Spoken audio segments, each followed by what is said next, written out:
Hey guys, what is going on today? We're going to take a look at this knife and give this knife overview, review, whatever you want to call it. This is a Vosteed Nightshade. And that's kind of a cool name. I like that name for the knife, the Nightshade. It's kind of spooky without being too spooky. You know, a tomato is a nightshade, so not bad. It's cool. This one right here is, they've got different versions. This is your standard that you can get off Amazon, although right now they're all sold out. Gray G10, steel liner, liner lock, deep carry pocket clip, etc., etc. You guys have seen a million of these on other channels. The reason I bought this particular knife, though, is because of the blade. I really like it. I really like it. The blade shape. It's different. And you're going to hear a cat running around, so just so you know. And like I've said before, I'm actually going to do a video on this, I think, is what my knife buying preferences are these days. I'm not really into super fancy or super high-end. I want to try out different knives that have just things different about them. And the reason I bought this one is because of the blade shape. They call it like a kukri or a parang or something like that, but we'll look into that as we go. Let's start with size comparisons so we can be part of the cool kid crowd. Here it is next to a 2-pack of Starburst candy. So you can see it's quite a bit bigger than that. I'm just going to put this away because it's from the last video. Perfect landing. I'll probably eat those.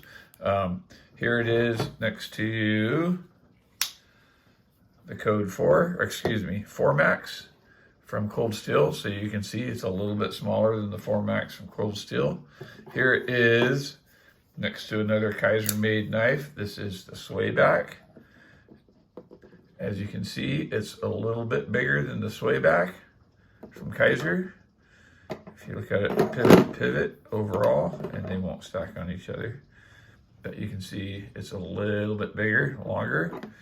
And here it is next to the Paramilitary 3. They're actually the Parang, probably about this little smaller in handle, but more cutting edge, a little bit more blade because it doesn't have the forward finger choil. And one last item is, here it is next to the Leatherman TI with the blade out. And as you can see, handle is just a little bit longer than the TI, and it's got a little bit more blade length. So one of the cool things about this knife is because it's got that curved blade like that, you get a lot more cutting edge. So let's look at some actual dimensions. Start off with the weight. It's 4.6 ounces. It doesn't feel that heavy. I was actually shocked. It's like, that doesn't feel like 4.6 ounces, but anyway, closed. The handle of the knife is 4¼ inches, almost 4 5/16. Overall height of the knife in your pocket is 1 3/8 inches. Thickness of the knife is 1/2 inch. The blade, they say it's 3.4 cutting edge, and I'd say 3¼ but I don't think you get quite 3.4. It looks to me more like you get like 3 1/8 cutting edge.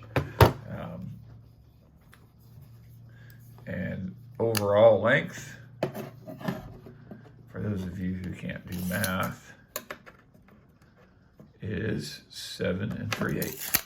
So there you go. There's your size. Let's dive into, blade thickness. Let's do that real quick. Oh, these technicalities. 1/8 inch. So 1/8 inch blade stock, which is good. It's thin, fairly thin. So let's get into it. First thing you're going to notice about this knife is the blade. Let's do a little packaging. I wanted to look at the packaging on this because, I'm sorry I'm jumping around, but you know me.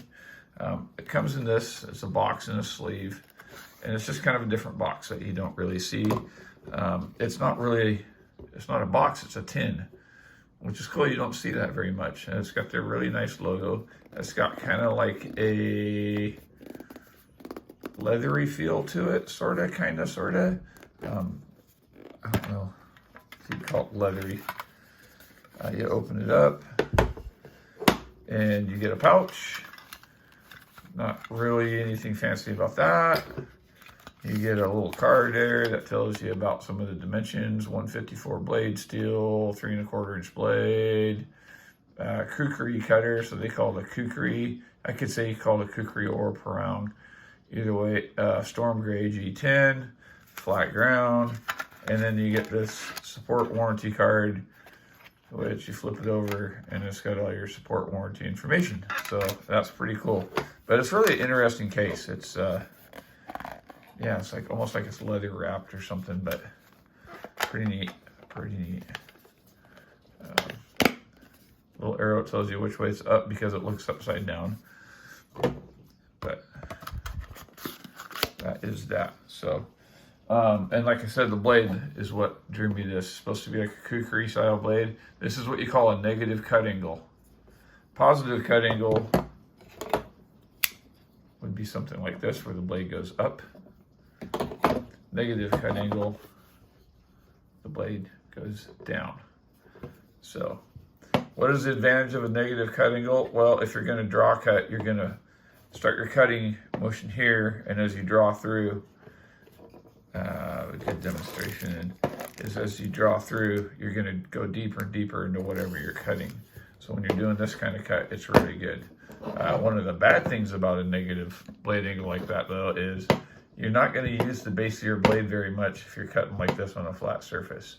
Now, if you're cutting a rope or something like that and you got it up in the air and you're cutting it like this, then yeah, it'll work pretty dang good. Actually, this is really good at cutting rope. I cut tape, plastic, all kinds of stuff with it. The blade is 154 cm, which is a very good steel. It's kind of middle of the road nowadays. It used to be the only steel, well, the steel that Benchmade used on most of their production knives. They would use F30 and stuff like that on some of the higher end stuff, but most of the stuff was 154 cm. Sharpens fairly easy, especially if you got a good fixed angle sharpener like a KME or a Wicked Edge. Sharpens really easy, strops pretty easy.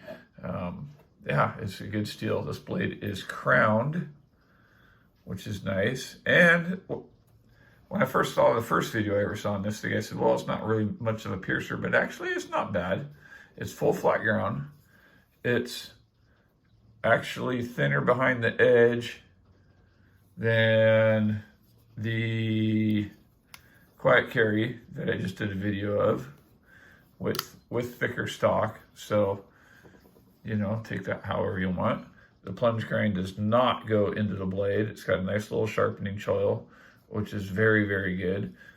The printing on the blade is very nice. It doesn't take over the blade, and it's just well done. Well done. I like it. There's your 154 cm, Vosteed Nightshade, and there's their logo. So there's your lockup. Lockup is good. Nothing super fancy about that.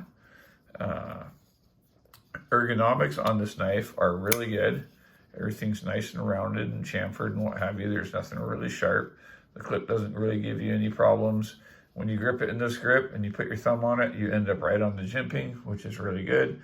It does not have a forward finger choil, which is fine. You do have a little bit of distance to your cutting area, which takes a little bit. It takes a little getting used to use this knife anyway, but once you start using it, I believe you'll really like it. It's a great kitchen knife. It's a great peanut butter spreader. There's just lots of good uses for this knife. So ergonomically, fantastic, and all the grips. So feels really good, really good. Access to the lock bar, as you can see, there's no big secret there. It's excellent. Action on this knife is fantastic. It runs on ceramic bearings with the ceramic detent ball. Flips right open, closes easy. Has interior milling to kind of reduce the weight. I wish I had a scale because this knife doesn't feel like 4 ounces. Hourglass standoffs, which are nice. Lanyard hole for the lanyard guys. Could do with it or without it, don't really care. pocket clip is a little on the snug side. Just a little bit. It could have had a little bit more room under the clip. Here's a Spyderco for comparison. As you can see how it's got more room, although this one is inset, but I don't have another knife with me at the moment to show you. Oh, right here. This one isn't really deep carry, but see how much rise it has right there so you can fit thicker material. This one is just, it's just a little tight, but it's not bad. Like, it carries pretty good, and it doesn't grab or tear or rip your pocket. And they did a good job countersinking this clip and the screws, and that's really nice. It is not reversible. Sorry, left-handies, but I kind of like that anyway. You don't have to look at a bunch of extra holes and stuff on the other side or a stupid tab or whatever. I've never been a fan of those tab inserts. Like, I don't know. They just look not great to me. I know Hinder fans out there are booing me right now, but that's okay. It has this really nice pivot collar on there of white G10.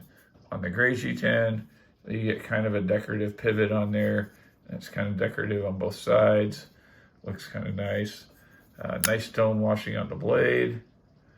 Kind of a polished stone wash, which is really nice. Lots of good, lots of good.